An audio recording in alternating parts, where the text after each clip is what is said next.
Will you believe that the son of a poor cobbler, a boy whose face was marked by smallpox scars, whose arm could not fully straighten, would one day become one of the most powerful and most feared leaders in the world? This is the story of Joseph Stalin, a man who wrote poetry in childhood, but in youth planned bomb blasts. A leader who turned even his friends into enemies. A dictator whose signature decided the fate of thousands of lives. But the most astonishing part is this.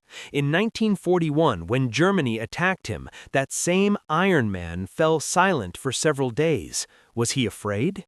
And in 1953, when he lay collapsed on the floor, was it only a stroke, or were his own people waiting for him to die? This is not just the story of a dictator. It is a game of power, fear, betrayal, and survival. And today we will lift the curtain from 10 layers of this game. Joseph Stalin's real name was Ioseb Vissarionis Djugashvili. He was born in 1878, official record 1879, in the small town of Gori in Georgia. His childhood was harsh. His father, Bessarion, was a cobbler who drank heavily and often beat him. This domestic violence left a deep impact on his personality. Few people know that Stalin suffered from smallpox in childhood, which left permanent scars on his face. His left arm was also injured in an accident and never fully straightened. These physical insecurities made him internally complex and emotionally guarded. His mother, Ketivan, wanted him to become a priest, so he was sent to a church school. But street life and frequent fights made him tough early. School records show he was academically strong, especially in poetry. The irony is that the future dictator once wrote romantic Georgian poetry. This mix of violence, poverty, and ambition formed the foundation of the man who would later rule millions. In 1894, Stalin entered the Tiflis Theological Seminary. Discipline there was extremely strict. Students were not allowed to read banned books, but Stalin secretly began reading Karl Marx and socialist literature. Seminary records show he was becoming rebellious.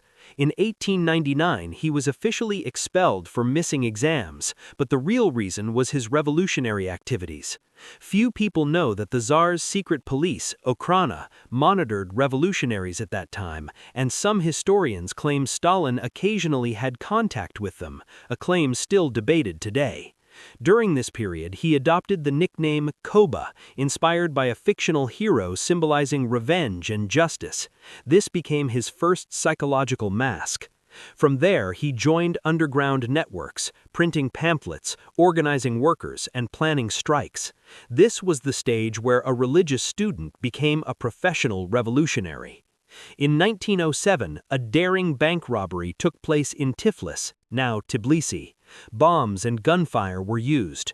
According to official reports, around 340,000 rubles were stolen, an enormous sum at the time. Historians believe Stalin played a central role in planning this operation. The money was meant to fund the Bolshevik Party. Few people know that fake identities and forged documents were used to transfer the loot into secret European accounts. Lenin publicly distanced himself from such violent acts, but privately accepted the funds. This contradiction revealed the darker side of the revolutionary movement. The incident strengthened Stalin's image as a ruthless organizer willing to go to any extent for ideology. In 1934, Lenin's death created a power vacuum. Most expected Leon Trotsky to become the next leader, but Stalin adopted a silent strategy. In his will, testament, Lenin described Stalin as rude and dangerous and advised removing him. Few people know that Stalin prevented the document from being fully published at the party congress. He gained control over bureaucracy through appointments, promotions, and alliances. Trotsky was gradually isolated and by 1929 forced into exile. This was not an open battlefield, it was a war of paperwork, meetings, and manipulation. Stalin secured power through patience and planning. The period from 1936 to 1938 is known as the Great Purge. Thousands of party members, generals, and ordinary people were arrested. The NKVD, secret police, was given arrest quotas for each region. They had to meet specific numbers. This little-known system was later confirmed through archives. Public trials forced confessions, often after torture. Top army generals were eliminated, weakening the USSR early in World War II. Stalin personally signed execution lists. This was not just paranoia, it was a calculated system to consolidate power. It permanently changed Soviet society, where people began to fear even friends and family. In August 1943, the world was shocked when Stalin signed the Molotov-Ribbentrop Pact with Nazi Germany.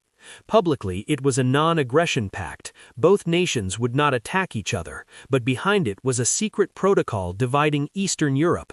Poland, the Baltic states, and Finland were secretly mapped out. Few people know Stalin did this not for ideology, but to buy time. He knew the Soviet army was weak after purges. He needed 2 to 3 years to rebuild industry and military strength. Another hidden detail: after the pact, Germany and the USSR engaged in economic exchange. The Soviet Union supplied oil and raw materials, while Germany provided machinery and technology. Yet Stalin never fully trusted Hitler and continued defensive planning. Still, the 1941 attack came sooner than he expected.